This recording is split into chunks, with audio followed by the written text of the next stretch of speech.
La revue de presse de Natacha Polony. Bonjour Natacha. Bonjour Thomas, bonjour Julie et bonjour à tous. Ce matin, une de vos journaux, évidemment, un sujet incontournable. Le Parisien, emploi du temps, vacances, salaire des profs, tout savoir sur la rentrée scolaire. Le Figaro, école, dernière rentrée pour les filières d'excellence.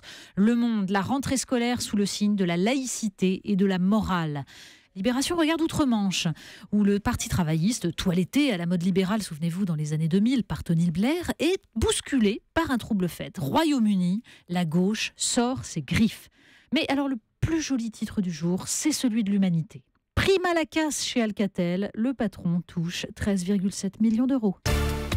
Eh bien, on commence justement avec Alcatel et cette prime. Ben oui, parce qu'il y a des choses qui ne passent pas. Et même si l'actualité est pleine de drames, celui des migrants, les horreurs de l'État islamique, eh bien, il y a de très nombreux éditorialistes ce matin qui n'ont pas pu s'empêcher d'exprimer leur indignation. Michel Combes sait-il que près de 14 millions d'euros représentent 1000 ans de SMIC, se demande Yvarté dans Sud-Ouest, soit le salaire d'un seul homme mis bout à bout depuis le haut Moyen-Âge. À 53 ans, il n'a pas démérité aux yeux de son employeur, remarque François Vochtalik dans le Courrier Picard. Il a multiplié par 6 la valeur d'une entreprise qui ne valait plus grand-chose à son arrivée. Les 10 000 suppressions d'emplois, 600 en France, qu'il a organisées, ne pèsent rien aux yeux de la direction. Il est un mot en France qui n'est plus employé que dans une tournure négative, et ce n'est pas un hasard, on dit n'avoir pas de vergogne. Alors dans la Charente libre, Jean-Louis Hervois remarque avec un brin d'ironie que pendant que les instits et les profs sont invités en ce jour de rentrée à enseigner la morale républicaine aux enfants du pays, nos managers oligarques, pas économes d'une leçon à donner en temps normal, pratiquent le civisme à leur façon. Vous employez le mot leçon, ça nous emmène naturellement à la rentrée des classes. Ben oui, alors, car c'est la rentrée, Natacha. Mais bien sûr. Alors est-ce à cause de tout cela, de ce contexte, que le journal Le Monde semble faire tellement la fine bouche devant cet enseignement de la morale ? On peut bien sûr, comme Jean-Francis Pécresse dans Les Échos, estimer que cet enseignement à minima, un peu formel, ne résoudra aucun des problèmes qui se posent à l'école. Échec dans l'acquisition des savoirs fondamentaux, inégalité criante.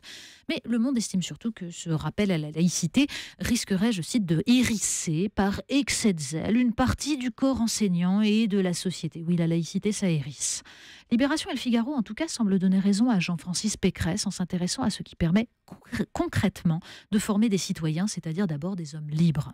Après Le Monde des livres vendredi et le Figaro hier, Libé s'intéresse à ces chercheuses dont je vous avais parlé, qui démontrent l'inefficacité des méthodes employées à l'école, pas seulement en lecture d'ailleurs, mais aussi en mathématiques ou en grammaire. Tout en soulignant que, bien sûr, cela n'a rien à voir avec la querelle entre anciens et modernes pédagogues. Il faudrait quand même pas se déjuger à Libération. Mais le texte qu'il faut lire ce matin, c'est celui d'Augustin Dumière, professeur de lettres classiques depuis 20 ans, et qui écrit dans le Figaro une lettre pour accueillir ses jeunes collègues. Il leur rappelle qu'il faudra résister à l'angoisse du père de famille obsédé par le programme et se féliciter d'avoir pu transmettre un peu de poésie.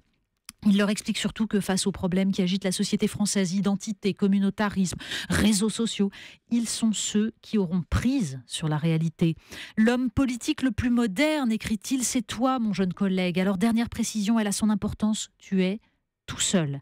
Oui, c'est pas très à la mode comme discours, mais c'est tellement juste. Alors, on enchaîne avec un acronyme que je vais vous laisser lire. Oui, CRISPR-Cas9. C'est pas très joli cet acronyme, mais il est sur toutes les lèvres, paraît-il. C'est ce que nous dit l'excellent chroniqueur environnement du Monde, Stéphane Foucard. En fait, il désigne une technique qui permet quasiment de découper et modifier des séquences de génome. Et l'application va être environnementale. Un exemple, le moustique tigre menace de nous apporter le chikungunya. Eh bien, on modifie le génome de certains individus, on les relâche dans la nature, et en quelques générations, les moustiques sont débarrassés du protozoaire responsable de la maladie.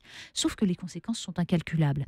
Il ne s'agirait plus, écrit Stéphane Foucard, comme c'est le cas depuis le néolithique, de modifier les espèces animales ou végétales qui nous sont inféodées et qui nous nourrissent, mais d'influer de manière irréversible sur le vivant. Potentiellement, dit-il, c'est l'anthropisation de la nature, c'est-à-dire sa transformation par l'humain qui est engagé. C'est la fin donc de la nature au sens strict. Progrès encore ou presque avec les robots tueurs, Natacha. Oui, parce qu'en attendant, on a un autre problème qui est très concret et c'est les Échos qui posent la question, peut-on interdire les robots tueurs? Oui, parce qu'avant même d'avoir la voiture sans pilote de Google, nous avons déjà les armes sans pilote, c'est-à-dire sans personne, pour se demander si des vies civiles peuvent être atteintes à côté de la cible. Le risque, un accroissement des crimes de guerre sans personne à traduire devant un tribunal international. Alors il serait peut-être temps de s'intéresser au combat des OGN pour l'interdiction. Des ONG, pardon. C'est pas des OGM, des ONG. Même si vous n'aimez pas trop les OGM non plus. On enchaîne. Ça va avec tout ça. On enchaîne avec un nouveau titre encore. Ben oui, parce que du coup, comme on ne sait pas ce qui nous attend, il y a un formidable magazine qui nous promet d'explorer le futur, Uzbek Erika. Alors il y a par exemple... C'est le nom du journal, ça, Uzbek Erika. Vous savez, du nom des personnages de Montesquieu. Donc des détectives qui utilisent des images satellites pour changer le cours des procès, une enquête sur la propriété partagée, et puis surtout, cette série photographique intitulée « Dans le sac à dos des survivalistes ». Vous savez, c'est ces gens, j'adore ça, qui se préparent à la catastrophe finale, guerre civile, ouragan dévastateur ou invasion de zombies. Bon, alors il y a par exemple Simon qui a gardé le sac à dos distribué aux New-Yorkais après le passage de l'ouragan Sandy, un rouleau de ruban adhésif, masque à oxygène et eau en sachet. Il y a Jane qui transporte son kit tremblement de terre avec lampe torche, ouvre-boîte et fil dentaire. Bah oui, ça peut servir. Jeff a dans sa voiture, ça c'est moins drôle, un gilet pare-balles, un casque, un masque à gaz, 21 fusils et revolvers, 5 couteaux, une hache et une tente de camping. Oui, il a peur, Jeff. Oui, il a peur. Quant à Sam, alors lui, il transporte des barres protéinées et un truc dont on lui a dit qu'il était le meilleur antidote en cas de pollution par radioactivité. Je vous le donne en mille. 3 mignonnettes de vin rouge.